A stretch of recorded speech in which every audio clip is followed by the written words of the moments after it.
Hi everyone, it's June 13th in the afternoon. It's pretty warm today, and I'm gonna make a quick video today about my Catasetums and what they're doing, you know, where they are in their growth, as well as kind of show you how I treat them during summer and what they look like, and some of the conditions that they're growing under. Anyway, I'm gonna turn the camera around and walk around a little bit behind here, and then I'm going to walk over there to my greenhouse and show you what's going on with actually a surprising number of my Catasetums, in that they are not out here being watered regularly. So anyone who's watched a bunch of my videos probably has heard me say I prefer to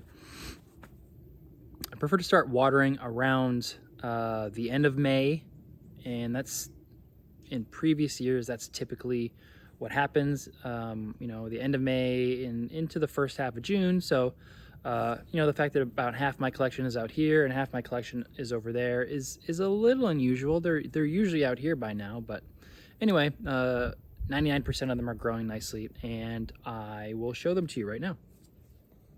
So this is my summertime growing rack for the Catasetums. As you can see, it's nothing fancy. It's just, you know, a pole here with an old shelf, I guess, that has, you know, loosely wired on. I would say it's not particularly strong or anything, but it lets me hang everything, which is really nice. And as you can see, you know, here in the afternoon, we're under the shade of the oak trees, so you know, it gets dappled sun, maybe 50%, but the sun ultimately comes up over there, so they get hit with full sun probably until, I don't know, probably close to noon, and then the shading happens. And as you can see, all of these Catasetums out here are growing using the PET method. And just for those of you who have not heard of the PET method, what it is we'll come down to this guy here. He's got some pretty big fat buds coming along on this inflorescence here. So it's a plastic container with holes at the bottom.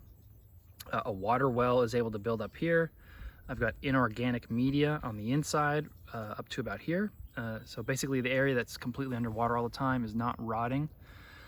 Then I have Orchiata in this one, and some sphagnum up here on top. I've also been experimenting with, this is a newer plant, as you can see, doing pretty nicely. This is Catasetum tenebrosum by Colosum, and it is just opening up. This is a brand new hybrid from Fred Clark. Super cool, really nice and dark. I'm excited for this to open in a couple of days. And you know, I got that nice green lip in there, and nice dark flowers overall. Really cool little thing. But this is part of my experiment.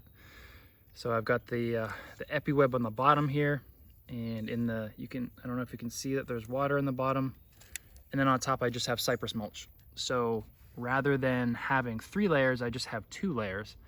And instead of using Orchiata, I'm using cypress mulch, and this is an experiment that I'm doing to see if I get the same results as I do with my more traditional PET method.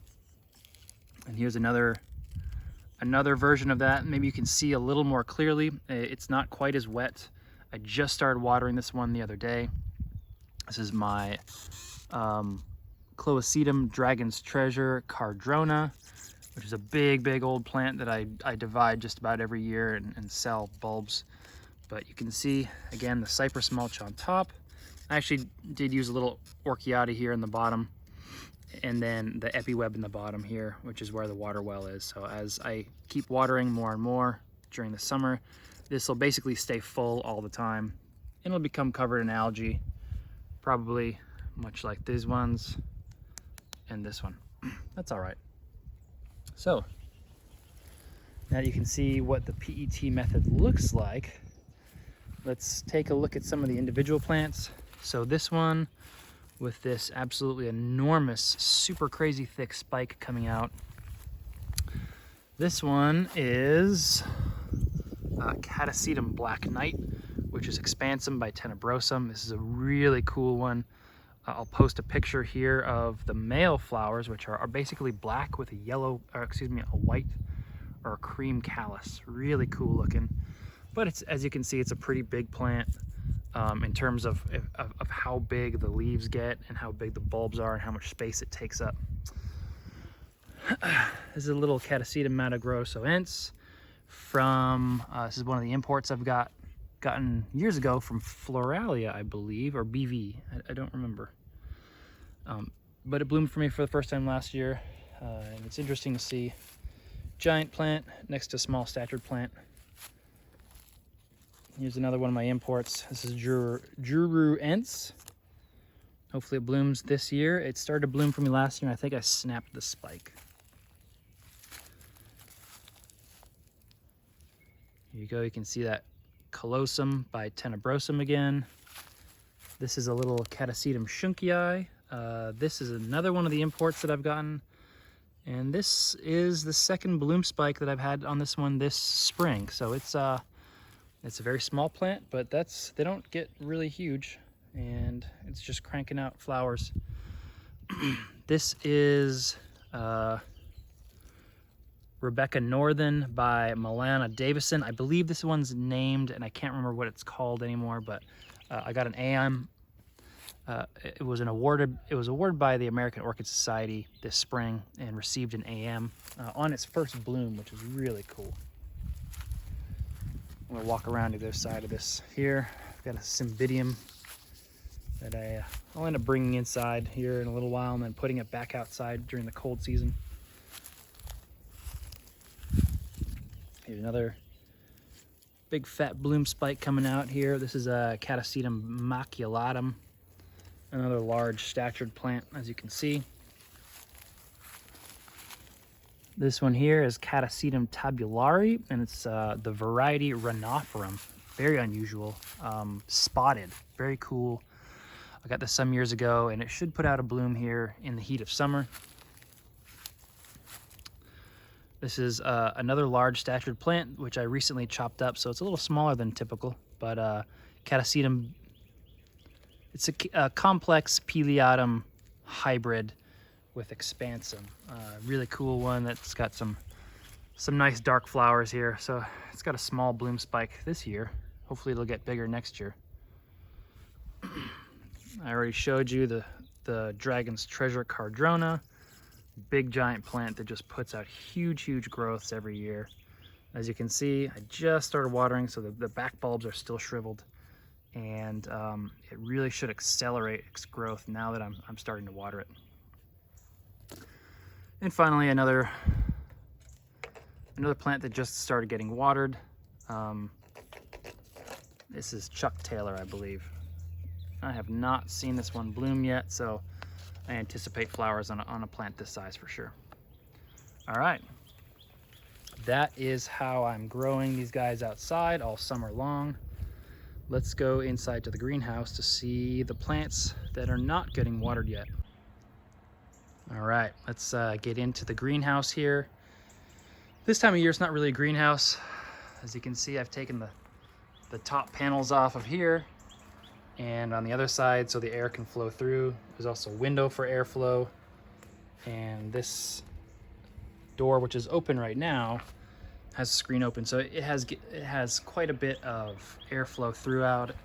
I've got a small fan there. I'm gonna get a bigger one to help blow the hot air out of here, because it does get about 5 degrees warmer in here than the surrounding air, which is, you know, when here in a month it'll be 105 fairly regularly, so having it get up to 110 in here is not something I want to have.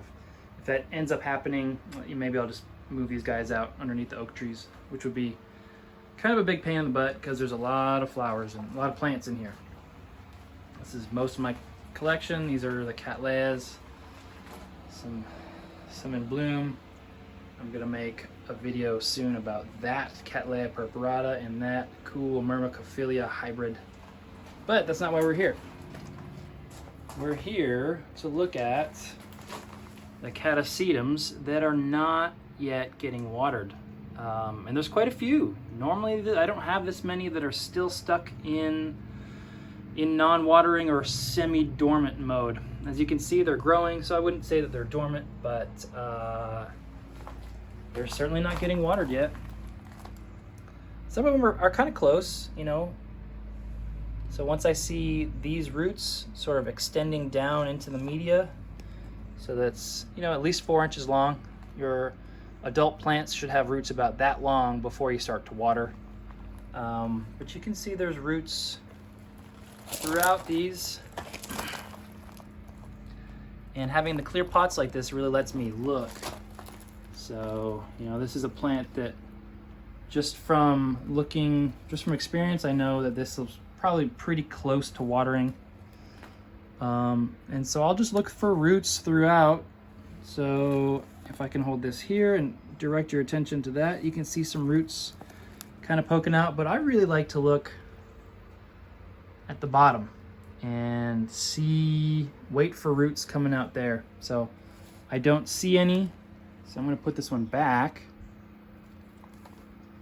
because it is not ready for water. And as you can see, the bulbs are fairly shriveled, but there's still plenty of juice in them, so I'm not worried about desiccation. You know, this is a smaller plant with smaller bulbs that are quite a bit more desiccated, so I do get a little worried about something like this. I might end up just watering this one in a week or so anyway, just because if I wait too much longer, those bulbs will lose all of their juice and this little plant will die. So that's kind of the game that you have to play when you're getting ready to water or not water. You know, you have to make a decision. Is it worth waiting longer? Which is you know, if you're wondering whether you should wait longer, typically I usually advise to wait longer unless the bulbs are really, really shriveled. You know, then you might want to start watering, or, you know, watering quite a bit. 1 or 2 small drinks can prolong the time that you don't need to water and allow those roots to continue growing. But you also run the risk of killing the plant. And so here are some smaller guys. These younger plants, you know, they don't necessarily follow the same rules, so I'll wait till those, you know, the adult plants, I want their roots to be kind of towards the bottom. But for these smaller guys, you know, their roots aren't going to be quite as long when I need to start watering. But I do want to see where they're at. And as you can see, there's roots going down. I just can't really see how big they are, so I'll hold off on watering that guy. And it's kind of surprising to see some of these larger plants so far behind on their growth schedule. And the interesting thing about that is I've talked to a lot of other folks who are kind of in the same scenario, where they are kind of scratching their heads and wondering why their Catasetums are so far behind schedule. And I haven't gotten some flack for saying on schedule, because, you know, they're plants. They don't read the same books that you and I do, so their schedule is a little different, and we kind of have to follow along. And this is actually a Catasetum Fong Sing. This was a gift from my friend William Green. He stopped by my greenhouse in December, I think it was, and he brought this guy along with him. He drove all the way from Colorado. And as you can see, the bulbs are pretty shriveled. I think I'll end up watering this one fairly soon, probably in a week or two is my guess.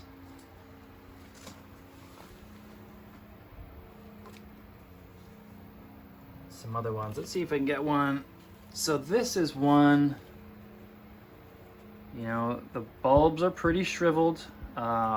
These are the kinds of plants that I start to worry about and think that maybe I'll have to end up watering a little sooner than I otherwise would want to. But I mean, you can see there's plenty of roots going down to the media. I just can't really see how far down they are, which is why I haven't watered yet. This is actually Excuse me. This is Catasetum pileatum, and this is a species that in the wild typically has a fairly short dormancy, so it's not a big fan of staying super dry for super long. But I still treat it like my other Catasetums, and I give it a very hard rest, and to be honest, I think I'll end up watering this one sooner rather than later. Just look at those bulbs. It's hot, it's really actively growing, and it probably needs water. I might end up just watering this today.